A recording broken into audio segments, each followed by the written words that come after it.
안녕하세요. 저는 평범한 회사에 다니고 있는 30대 중반의 여자입니다. 다름이 아니라 어이없는 남친과 그 부모님 때문에 이렇게 글을 적습니다. 제 남친은 저와 동갑인데 서로를 결혼 상대로 생각하고 있다고 생각했어요.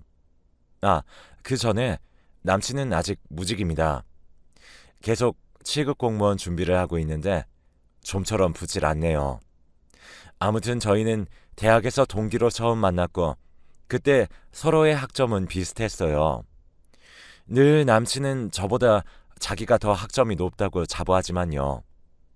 어쨌든 남친이 군대에 가 있는 동안 저는 정말 열심히 취직 준비를 했답니다. 제 눈만큼 높은 회사는 아니더라도 일단 돈을 벌고 생활비 문제에 많이 부딪혔기 때문에 저는 무엇보다 취직이 우선이었거든요.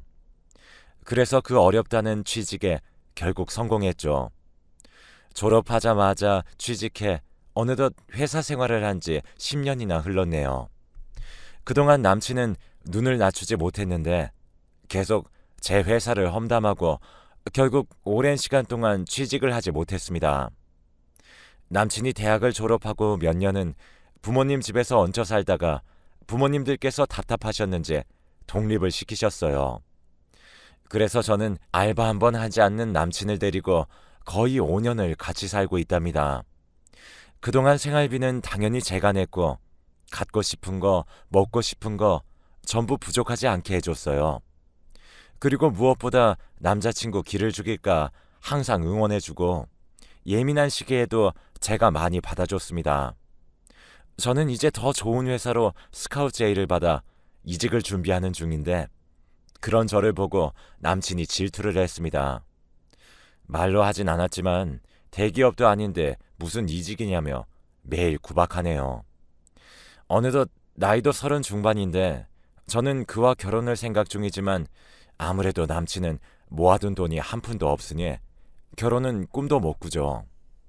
그럼 공부를 열심히 해서 공무원 시험에 붙으면 좋겠지만 매일 핸드폰만 쳐다보고 제게 돈을 받아 PC방을 가거나 그리고 친구들과 술을 마시러 다닙니다.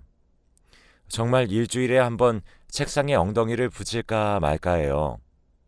가끔은 제가 엄마도 아닌데 이렇게까지 해야 하나 싶은 생각이 들다가도 오래 만난 정 때문인지 이렇게 저렇게 살고 있네요. 그래도 항상 공무원에 붙으면 제게 주고 싶은 것을 전부 해주겠다는 이쁜 말을 하고 미워도 미워할 수 없는 남친입니다. 그러다 어느 날부터는 너무너무 예민하게 구는 겁니다. 저는 무슨 일이 있었냐고 물어보기도 하고 시험이 가까워져서 그런가 생각이 들기도 했지만 제가 무슨 감정 쓰레기통이 된 것처럼 저를 무시하더라고요. 저는 회사에서 힘들게 일해서 집에 돌아오면 남자친구한테 청소는 물론 빨래도 바라지 않습니다. 그치만 자기가 먹은 설거지 정도는 할 수 있는 거 아닌가요? 아침 저녁으로 먹은 설거지들이 쌓여 있고 집도 엉망진창이에요. 저는 힘들게 집으로 와서 또 한 번 집안일을 하죠. 그리고 밥을 차리고 함께 밥을 먹고 또 제가 설거지를 합니다. 그래요. 그럴 수 있다고 치고 100번 양보할 수는 있습니다.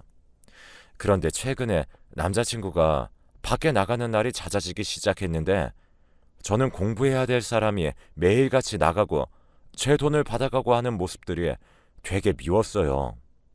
그래서 나가지 말라고 말해봤지만 저는 되려 욕만 먹었습니다. 계속 돈을 받아가는 횟수와 액수도 점점 늘어났고 저는 이상하다고 생각했어요. 그리고 하다못해 제 명품 가방이나 화장품들도 하나씩 없어지는 걸 느꼈습니다. 저는 남친이 제 물건을 팔아서 놀러 다닌다고 확신을 했고 결국 남친에게 물어보니 모르는 일이라며 모른 척 시치미를 뚝 떼더라고요. 그래서 저는 일을 갈다 점심시간에 한번 집에 몰래 왔던 적이 있었습니다. 그런데 정말 충격적인 모습을 보고 말았어요. 문을 벌컥 열었는데 후다닥 뭔가 화장실로 지나갔고 정말 이게 무슨 상황인가 싶어서 벙쪄 있었죠. 어떻게 내 집에서 이런 짓을 할 수 있는지 정말 소름이 돋고 야만적이라고 생각했어요. 오히려 남친은 제게 왜 말도 없이 집에 오냐고 화내고 소리를 질러댔고, 저는 내가 내 집에 마음대로 오지도 못하냐고 같이 화를 낸 후 화장실로 가 문을 두드렸습니다. 남친은 저를 필사적으로 말렸는데 정말 그 모습조차 정 떨어지고 싫더라고요. 그 여자는 화장실 문을 잠궈서 끝내 제 발로 나오지 않았고, 저는 남자친구에게 집안의 물건들을 던지면서 당장 내 집에서 나가라고 했습니다. 남자친구는 그제서야 울먹이며 제게 빌더군요. 저는 이 상황들이 너무 어이가 없었고 너무 웃겨서 무릎 꿇고 빌고 있는 남자친구와 또 화장실에서 나오지도 나가지도 못한 채 꼼짝없이 갇혀버린 여자까지 너무 이 상황이 우스꽝스럽더라고요. 저는 그냥 다 필요 없고 그 여자에게도 아무런 책임도 묻지 않을 테니 그냥 나가라고 했습니다. 얼굴을 보니 저보다 한참은 어려 보였고 나가려고 하는데 갑자기 제 명품 가방이랑 화장품을 저 여자가 아무렇지 않게 집어서 가져가는 겁니다. 그래서 저는 너무 놀라서 그거 왜 가져가냐고, 남의 물건 훔치는 거냐면서 들고 오라고 했습니다. 그런데 남친이 갑자기 쟤는 아무 잘못이 없다며 자기가 다 변상한다고 하는 게 아니겠어요. 내 돈이나 빌려 쓰고 사는 놈이. 그래서 저는 너 당장 100만 원은 있냐? 100만 원이 뭐냐? 가방하고 화장품 합치면 최소 500이라고 말하니 쥐죽은 듯 조용하더라고요. 그래서 여자애한테 이때까지 없어진 화장품이랑 명품들 다시 다 갖다 놓으라고 했습니다. 그러니 질질 울면서 죄송하다고 지금 이거 말고는 전부 팔아버렸답니다. 제 남친이 선물로 준 거라 정말로 제 거인 줄 몰랐다네요. 정말 미치고 팔짝 뛸 상황이었어요. 서로를 탓하면서 싸우는 꼴을 보고 있는데 너무 한심하더라고요. 남자친구한테 제 통장에 500만 원 보내고 다시는 보지 말자고 했습니다. 그런데 자기가 가진 돈이 500만 원이 없다고 하는데 당연한 이야기였어요. 그러자 남친은 제게 우리 결혼할 사이 아니었냐며 어처구니 없는 이야기를 하기 시작하였죠. 저는 어이가 없어서 그냥 여자는 꺼지라고 했습니다. 여자가 간 후 남친은 제게 울며 불며 미안하다면서 돈이야 부모님께 말해서 어떻게든 변상할 수 있지만 저랑은 죽어도 헤어질 수가 없다고 하더라고요. 이제 곧 결혼을 할 사이인데 어떻게 이렇게 쉽게 헤어지냐며 정말 실수였고 한 번만 봐달라고 하더라고요. 그 말을 제가 믿어야 하는 상황입니까? 저는 그래도 너무나 사랑했고 오래 만나던 남자라 정이란 정은 다 들었는데 이제 와서 다른 여자한테 한눈이나 파는 사람이라고 생각하니 눈이 돌아버려서 그날 남친을 정말 많이 팼습니다. 남친 꼴은 엉망이 되었고 저는 그대로 그냥 나가라고 했더니 나가더라고요. 저는 그 엉망인 집에 혼자 남았습니다. 내가 이제껏 이런 남자를 사랑했고 이런 광경을 보고도 바로 내치지 못하고 눈물이나 흘리는 제가 너무 한심했습니다. 그렇게 한참이 흘러 밤에 남친 부모님께 연락이 오시더라고요. 아무래도 거머리 같은 아들 어떻게든 지금까지 먹여 살린 것도 저니까 제게 사과를 하려고 연락한 줄 알았죠. 그래서 전화를 받았더니 다짜고짜 제게 소리를 치면서 자기 아들 얼굴이 이게 뭐냐며 소리를 지르는 게 아니겠어요? 나 참 진짜 엄마나 아들이나 쌍으로 사고방식이 이상하네요. 저는 무슨 상황인지는 알고 저한테 그렇게 소리를 지르시는 거냐고 따져 물었는데 남자가 한 번쯤은 그럴 수도 있다고, 다 그렇게 사는 건데 어떻게 아들을 이렇게 팰 수 있냐고 따지더라고요. 옆에서 남친은 엄마 그만해 이러면서 말리는 목소리가 들렸고요. 어이가 없어서 금전적으로 피해 보상을 하거나 남친을 용서하면 어머니도 용서하신다며 이상한 소리를 아주 당당히 하더라고요. 그래서 저는 제 명품 가방과 화장품도 저놈이 다 다른 여자 줘버렸다고 말했고 피해 보상금도 그것보다는 적을 거라고 그냥 퉁치고 똥 밟았다 생각할 거니까 다시는 보지 말자고 했습니다. 그러고 전화를 일방적으로 끊고 나서 미친 듯이 전화벨이 울렸지만 받지 않았죠. 그래도 그렇게 시원하게 말을 하니 후련했습니다. 정이 다 떨어져 혼자 있어도 쓸쓸하지 않았어요. 그대로 저는 남친의 짐을 싸기 시작했어요. 공무원 문제집들도 전부 거의 새 거더라고요. 쳐다보지도 않았나 봐요. 다 제가 사준 것들이지만 꼴도 보기 싫으니 바로 택배로 보낸 후 그날은 후련하게 맥주 한잔하고 잠에 들었네요. 그런데 문제는 지금부터입니다.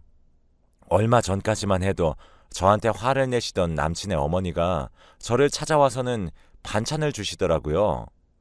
저는 갑자기 돌변한 어머니의 태도에 당황스러워서 필요 없다고 했지만 계속해서 저희 집에 찾아와 저를 힘들게 했습니다. 그래서 제가 제발 집에 찾아오지 말라고 집 앞 카페에서 만나자고 어머니께 말한 뒤에 카페에 나갔는데 남친이 서 있었어요. 카페 안에 들어가지도 않고 밖에 서서 기다리고 있더라고요. 그때 카페에서 남친의 어머니가 나와서 남친 옆에 섰고 어릴 적 아이가 사고치고 부모가 사건을 덮으려 노력하는 모습처럼 남친 어머니께서 남친을 툭툭 치더라고요. 그러더니 입을 떼서 하는 말이 미안해도 아니고 용서해줘도 아니었습니다. 우리 결혼할 거였으니 집은 내가 해올 테니까 우리 처음부터 다시 시작하자. 어이가 너무 없었습니다. 근데 그 꼴이 너무 웃겨서 너 집 없잖아 라고 하니 어머니가 또 한 번 남친을 툭 칩니다. 그러니 남친이 왜? 우리 엄마 집 있잖아. 거기서 엄마가 같이 살게 해준대. 나중에 우리 결혼하면 준대. 그러더라고요. 그래서 그럼 그 집에 우리가 살고 어머니가 밖에 나가 살면서 고생하시면 좋겠니? 라며 제가 물었습니다. 그러니 어머니가 버럭 화를 내시면서 자기가 나가기는 왜 나가냐며 같이 살 거라는데 정말 엄마랑 아들 둘 다 쌍으로 머리가 어떻게 된 줄 알았습니다. 원래부터 좀 이상하다고 생각은 했지만 이 정도일 줄은 상상도 못했거든요.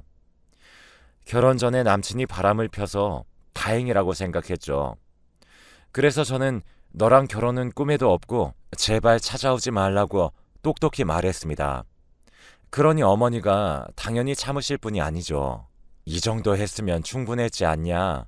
아들이 요새 밥도 안 먹고 잠꼬대도 제 이름만 그렇게 부른다고 그냥 눈 딱 한 번 감고 용서하고 같이 살아 라고 하였죠. 정말 도대체 이 굴레를 어떻게 벗어날 수 있을까요? 그런 거 있잖아요. 말이 안 통해서 계속 같은 이야기만 반복되는 거. 그래서 요새 이직 때문에 피곤하고 이렇게 말장난할 시간도 없다고 얘기한 후 앞으로 집에 찾아오지 말라는 말을 하고서는 도망치듯 자리를 떴습니다. 그래요. 저 아니면 누가 남친을 걷어주겠어요.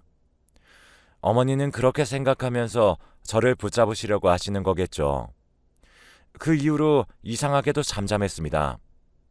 저는 그렇게 회사를 이직했고 그 김에 그 찝찝했던 원래 살던 그 집에서도 이사를 했습니다.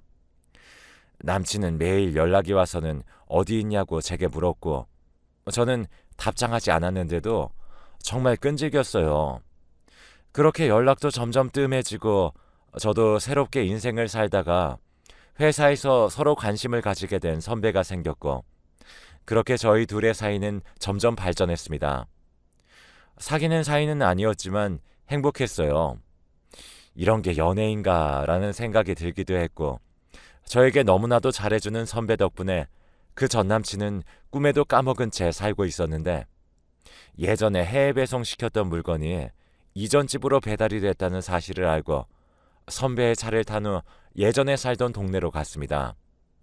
그런데 거기서 딱 전 남친과 마주한 게 아니겠어요?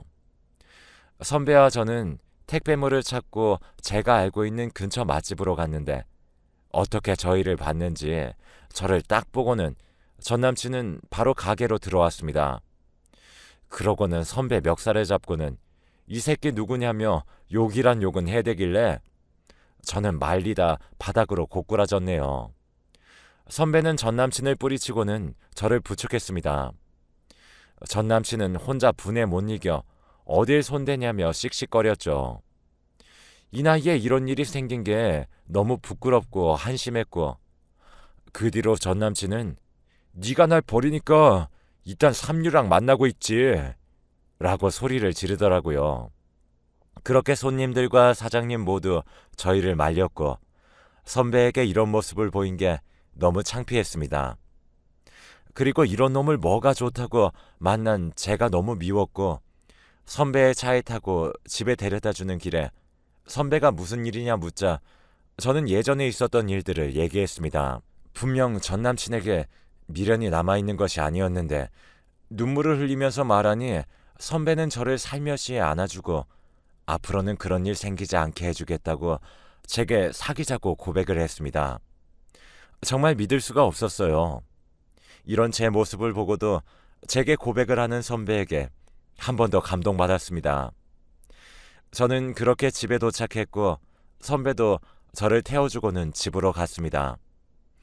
정말 오늘 식당에 있었던 일은 생각도 나지 않고 심장이 두근거리기만 했네요. 그런데 그때 누가 저희 집 초인종을 누르는 겁니다. 저는 혹시나 선배가 제게 할 말이 남아있는 줄 알고 문을 살며시 열었습니다. 그런데 전 남친이 문 앞에 서 있었고 제가 소리를 지를 새도 없이 전 남친은 저를 밀치고 집 안으로 밀고 들어왔습니다. 저는 나가라고 경찰에 신고하겠다고 말했고 전 남친은 바로 무릎을 꿇고는 자기가 정말 잘못했다며 정말 많이 뉘우쳤고 다시는 저에게 무례하게 굴지 않겠다고 용서를 빌더라고요. 시간이 지나서 그런지 그 모습이 괜히 측은해 보이더라고요. 자기는 정말로 제가 없으면 안 된다며 정말 힘들어서 죽어버릴 것 같다고 울었습니다. 그때 이상하게도 선배 생각이 나지 않고 전 남친이 너무 불쌍해 보이는 거예요. 정말로 그날 하루의 실수였을까? 생각이 들며 저도 너무 속상해서 소리내며 엉엉 울었습니다. 그렇다고 해서 전 남친을 받아준 건 아니었습니다. 일단 달래서 집으로 보냈고 이런 마음으로 선배와 만남을 이어가는 것은 아니라고 생각이 들어 선배에게 미안하지만 만나지 못할 것 같다고 말했죠. 저도 이제 정말 결혼할 나이라 이런 시기를 보내는 게 말도 안 됐지만 제게 확신이 없어서 그렇게 할 수밖에 없었어요. 그리고 다음날 전 남친과 감정적이지 않은 상태로 다시 한번 이야기를 해야 될 것 같아서 독서실 근처의 카페에서 기다리고 있었습니다. 그런데 제 자취방에서 본 여자애와 손을 잡고 걸어 나오더라고요. 그걸 보고 이놈은 진짜 미친놈이구나 라고 생각하며 이런 놈을 용서해볼까 생각한 제 자신이 너무 한심하더라고요. 저는 바로 나와 제 집으로 향했고 그날 저녁 전 남친은 다시 저희 집 앞으로 찾아오길래 저는 전에 그 여자애와 그런 사이인 거 다 봤으니까 이제 제발 매달리지 말고 너 하고 싶은 대로 살라고 소리쳤습니다. 분명 저를 찾아가라 시킨 것도 어머니가 시킨 짓일 테니까요. 전 남친은 처음에는 아니라고 하더니 자기는 직업도 없고 돈도 없는데 점점 능력이 있어지고 돈 있는 제가 부러웠다네요. 그리고 자기와 비슷하지만 자기를 인정해주는 그 어린 여자애가 좋았다고 합니다. 저는 전 남친에게 다시는 나 찾아오지 말고 마음에도 없는 소리하러 어머니 등 떠밀려서 오지도 말라고 단호하게 말했습니다. 그렇게 전 남친을 보내고 나서 저는 혼자 남아 곰곰이 생각해 보았는데 저런 놈도 제가 싫어서 떠나는데 저를 만나줄 사람이나 있을지 결혼할 시기는 점점 멀어지는데 저는 이 정도 여자인 것 같아서 엉엉 울었어요. 혼자서 엄청나게 울고 있는데 같은 동네에 살던 선배가 우연히 저희 집으로 온 겁니다. 저는 깜짝 놀라 울음을 그쳤고 무슨 일 있었냐고 따뜻하게 물어주는 선배에게 너무 미안하고 제 스스로가 바보 같다고 생각했어요. 저는 제가 했던 생각들을 이야기했습니다. 선배는 조용히 듣고 있다가 그럼 너 지금 만나는 사람 없는 거네? 그럼 내가 옆에 있을게. 딱 이렇게만 말했습니다. 이렇게 바보 같은 짓이나 하는 저를 좋아해 주다니 믿을 수가 없었어요. 다들 읽으며 눈치채셨겠지만 저는 현재 이 선배와 결혼해서 잘 살고 있습니다. 이 선배를 만나기까지 우여곡절이 많았지만 이렇게 좋은 남자를 만나기 위해 지금까지 고생한 것 같네요. 지금 저는 정말 행복하답니다. 전 남친은 어떻게 사는지 모르겠지만 가끔 새벽에 보고 싶다는 문자가 오는데 선배는 그 문자를 보고는 혼쭐 내준다고 하지만 저는 그냥 차단하고 무시하기로 했어요. 허튼 짓 할 수도 없을 정도로 지금 남편이랑 항상 붙어 있으니 안전하답니다. 긴 글 읽어주셔서 감사하고 저처럼 고난 뒤에 행복이 기다리고 있으면 좋겠네요.